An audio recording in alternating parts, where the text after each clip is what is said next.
What's going on, everybody? This is dkdynamite, and tonight we're going to be talking about the new patch notes that dropped, 3 new multiplayer maps, and even more. Definitely stay tuned. But before we jump into that, be sure to hit that subscribe button down below, drop a like, and also let me know in the comment section, how many more original multiplayer maps do you guys want to see with the remainder of Modern Warfare 2's life cycle? That's with the idea that Modern Warfare 2 is only a 5-season game. Hopefully there is a surprise 6th season, but I doubt it. Still hoping for at least minimum 3 new multiplayer maps per season, and hopefully they also are original maps. So we'll talk more about that deeper into this video. A new Call of Duty Endowment Pack, the Valkyrie bundle, did get revealed as of today. It's going to be available on May the 17th for all of COD 2.0, featuring a Valkyrie operator skin, which many out there have compared to a Top Gun Tom Cruise kind of look. We also have 2 blueprints, one's for a pistol, one's for, I believe, an M4. We also have a charm vehicle skin, a sticker emblem, and 2 weapon XP tokens, or 2 XP tokens, one for weapons and one for regular leveling there, as you can see. And of course, all proceedings do go to the Call of Duty Endowment to help veterans find better jobs and better living spaces. I also hope we end up getting another endowment type of event at some point in the future in regards to DMZ. I think it was a really great interactive event for the entire community, where, as you guys saw a couple of weeks ago, if you extracted with at least 30,000 in cash in a single match,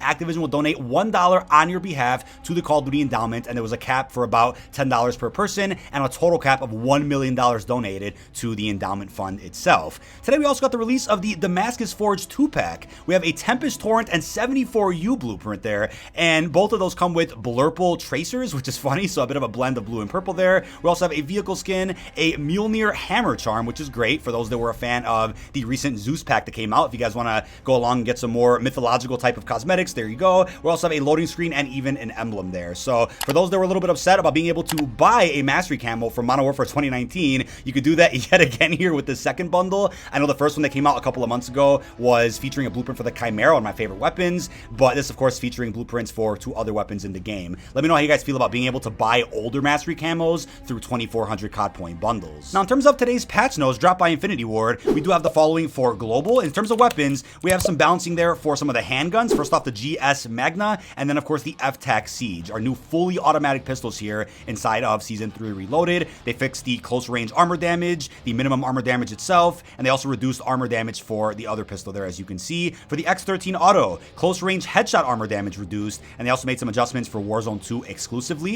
And then for general bug fixes there, fixed an issue causing players to be incorrectly removed from matches for inactivity, an issue with missing visual effects on the Toxicant blueprint for the Tracer Pack Poison bundle, also an issue causing screen flicker while inspecting Battle Pass weapon blueprints if the auto on option was selected, also fixed an issue causing players to remain stuck on fetching online profile when attempting to inspect social notifications, an issue causing unpurchased store bundles to appear under the My Weapons tab, that's a bit unfortunate, fixed an issue causing the client to freeze when selecting the invite to party option, fixed an issue with menu behavior, also an issue preventing players from unlocking operator Gromsko despite meeting the requirements, and also an issue causing Prestige 6 to incorrectly display Prestige 10 rewards. Then for underbarrels here, moving on to attachments, the Hellscream 40mm drill fixed an issue with the reload animation on the TAC V and TAC 56. Moving over into Spec Ops, fixed an issue that allowed players to generate lethal equipment at a much higher rate than intended by repeatedly equipping perk packages that included the resupply perk. Then for Warzone 2.0,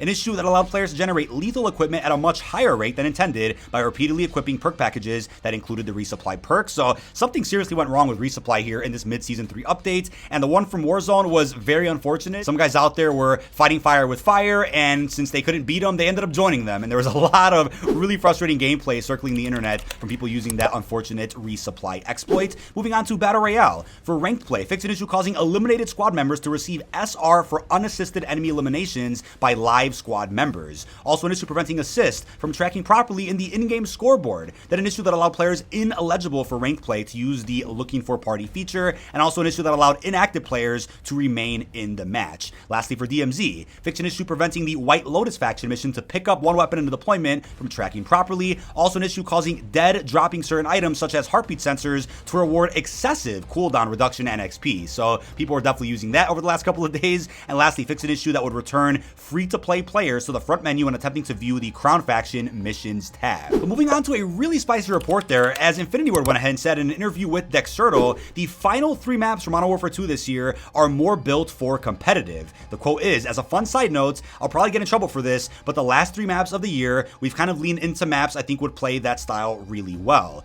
So for those real quickly that are a bit confused on what this statement means, this doesn't mean there's only 3 original multiplayer maps left for the Modern Warfare 2 season. It just means the final 3 maps for the season will be focused around the competitive build. And I'm going to assume that means, based on the Activision data breach, that these are the 3 maps coming in Season 5. According to the Activision data breach, we're getting at least 3 more maps in Season 4 as well. I mean, it's unclear if those are fully original maps. Are they sections from Al-Mazrah or Las Almas? Are they any type of remaster? I'm going to assume they're original here. But for those that freaked out thinking there's only 3 maps left for the cycle, that's just not the case. Just the last 3 maps that we're going to get either in Season 5 or maybe even a supposed Season 6. Now, what's funny about this, though, is that since the maps are catered more towards the competitive scene, the maps themselves, if these are the ones dropping in Season 4, I don't think they are. I think these are for Season 5. But if these are the ones for Season 4, then they will be coming out on around, what, June 14th? And what do you know? COD Champs Weekend is a couple of days after that, June 15th through the 18th. So how ironic would it be if maps built for competitive get released right before Champs? The pros, obviously, at that event aren't going to be playing on those maps.